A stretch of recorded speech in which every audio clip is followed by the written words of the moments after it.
For more on the U.S. economy, we welcome back Thomas Hayes joining us. He's the founder, chairman, managing member of Great Hill Capital. Good to see you. And, I'll start with this. The markets and the economy is like sports. Just when you think like you got to figure it out, it's got you. Just run the ball. We thought the market was going to crash this morning at the open, and then we had this most ridiculous rally. And I've heard all the reasons, the technical aspects. Maybe it's so bad that it's good. Well, Phil, thanks for having me. It's kind of like we ran out of sellers. The morning started open. The futures were up on the UK walkback of the tax policy. Then the CPI hit. We sold down into the opening. But the market rebounded midday, and very few people are talking about this. There was a Reuters article exclusive that the ECB terminal rate, there was a staff note that the terminal rate could be 225. And what you're seeing across the board is that central banks are getting disciplined by the credit markets. We saw it with Bank of England having to buy gilts. We saw it with the ECB having to buy Italian bonds and now walking back their rate hikes. And then the RBA in Australia hiking less than expected. And I think that, people are coming to the conclusion that we're going to just have to live with a little bit of above trend inflation. We increased the money supply materially, $5 trillion some odd dollars in 2020. It worked on a lagged basis, a year and a half, 18 months to see the inflation.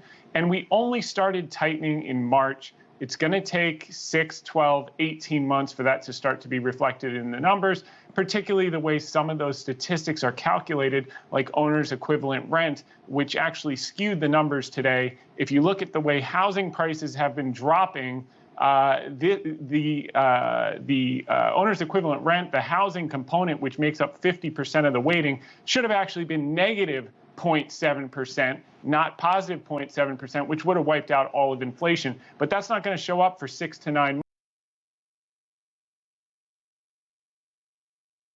months, the way that it's calculated, and that's misleading. And if Powell waits, just like he waited to see inflation before he started hiking, even though all the indicators were that it's coming, if he waits to see 2% and keeps hiking until he sees 2%, he's going to overshoot on the downside and drive the economy off. Right. So what you're saying is that when we look at these numbers and other central banks are doing it, the Fed hasn't hinted at it. I'm sure they don't want to hint at it. But what you're saying is that they're rather have inflation be medium high, but you don't want to keep raising rates. And what does that mean for November?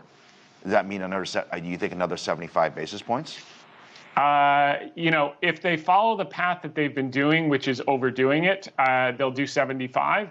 I think the sensible thing to do is to do 50 and wait and acknowledge that there's the difference between supply-driven inflation and demand-driven inflation. The 70s was demand-driven inflation. This is supply-driven inflation, and it's going to take some time to work through the system. The other thing is Jay Powell has this fantasy that he wants to be Paul Volcker. The problem with that is when Paul Volcker was raising rates, our debt to GDP was 30%. Today, it's 122%. Every 1% they hike the Fed funds rate adds $285 billion to the annual deficit. With what they've done already, they've added about $1 trillion a year of expense moving forward, which is approaching the line item of Social Security. So they can't have it both ways. I think what they're doing is correct. Talk very hawkish to anchor long-term inflation expectations. 5-year break-evens are 232, down from 359 in March. Right. That's a good thing. But ease off on the action or you're going to drive the economy off a cliff. So they should talk hawkish, and Thomas and Philip will just be really skeptical of whatever they say, and we'll continue this part. Let's talk about jobs, because that's one of the reasons why Powell and a lot of folks believe that they need to slow the economy down, because the job market was really hot. But at the same time, there's sort of conflicting reports, right? You're coming out of COVID. And by the way, there's this new variant I just read about, apparently, that's just starting up once again. And then you have this group that has long COVID in America.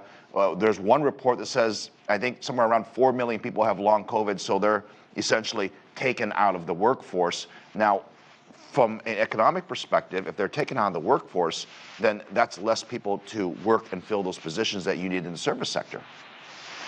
Yeah, there's no question. I mean, we did see the JOLTS report that came in a little bit light, so there were less jobs available. So that's a good sign from Jay Powell's standpoint. I don't see how it's a good thing. I think for the most part, people would rather pay 25 or 50 cents more for a gallon of milk and keep their job than have Jay Powell put them out of work because he made a mistake last year.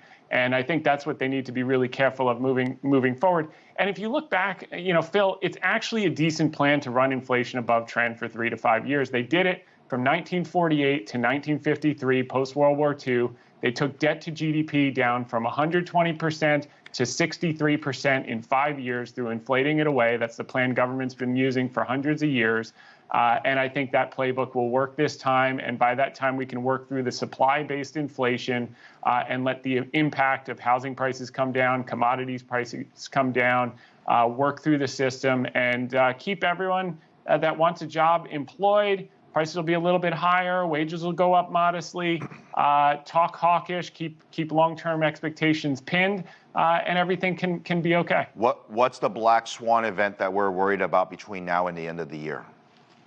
I think it's a white swan. And I think the white swan is managers were positioned for the Armageddon, and it actually rallied on bad news this morning. Expectations going into earnings for Q3 are so low right now. The bar is so low, just like it was going into Q2 in June, and that enables us to beat expectations. And I think the biggest fear for managers is that this market's going to run away from them and it's going to move higher into year end, and they're all in too much cash. Highest cash levels since the lows of the great financial crisis, highest cash levels of the pandemic lows, and the trouble was already in the rearview mirror. The market's a discounting mechanism, and at 25% down, the S&P did, it priced in a lot of bad news. And I think that we're going to find in earnings season that earnings are holding up relatively much better than analysts expect. All right, Thomas, next time we need some stock picks from you.